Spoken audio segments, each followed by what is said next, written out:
What's going on, everybody? Welcome back to Real Estate with Wes, episode 48. Let's get right into it.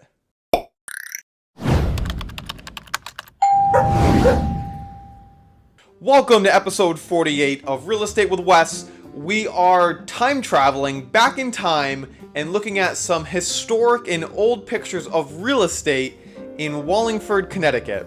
In case you don't know, I am a Wallingford resident. I love history. And I just thought, how have I not looked back and done research on some historical properties in town? So let's get right into it. Does this place look familiar? If you've ever been to downtown Wallingford, you've definitely seen this building before. This is the Simpsons Block building, built in 1887, which was home to an opera house on the top two floors, offices on the second floor, and retail on the ground floor that consisted of a post office, newsroom, drugstore, dry goods store, and a shoe store. Today, this building is home to TD Bank and still remains at the heart of downtown Wallingford. And check out this downtown Wallingford intersection photo from 1951. This was taken on top of the current day post office location. Like, how cool is this? Note that the construction of the infamous Fieldstone fountain at the southern tip of Simpsons Court was built by this time. And you see the trolley car there, and it's just so neat to see current day versus how it was even 70 years back. Now, moving just a few properties down the street, this next building is most notably known for it recently being home to a Wells Fargo bank across the street from the fire department. But did you know it was the former site of the Moses Y. Beach house?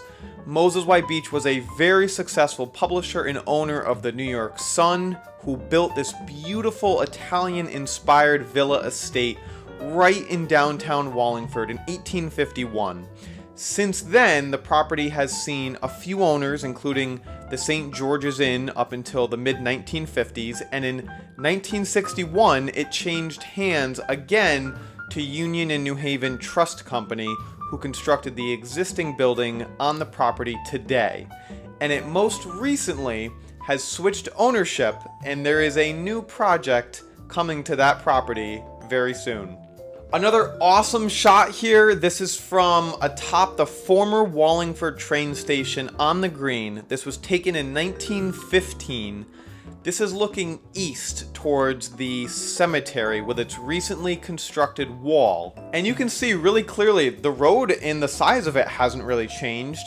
They did actually widen Center Street once cars became a thing. You know, back then they only needed lanes for horses and things carried by horses. So once cars came into play, they had to widen Center Street quite a bit. And this wouldn't be a quick Wallingford history recap with real estate if we didn't talk about the oldest house in town.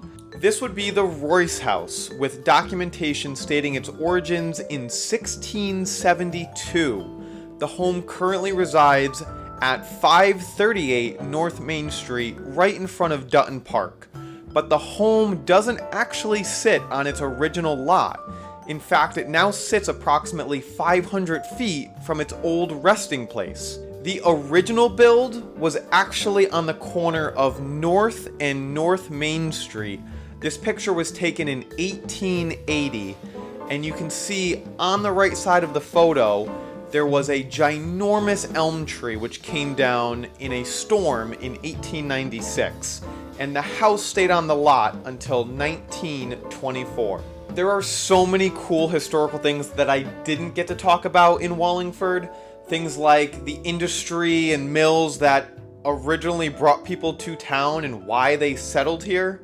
I didn't get to talk about the town hall and where it was originally constructed and how the original town hall is gone and now the existing one was the old high school. But this is why I love this town, I love this state, and the history is so rich here. So tune in to future episodes to see more cool historical facts about Wallingford and real estate. I'll see you next week on episode 49.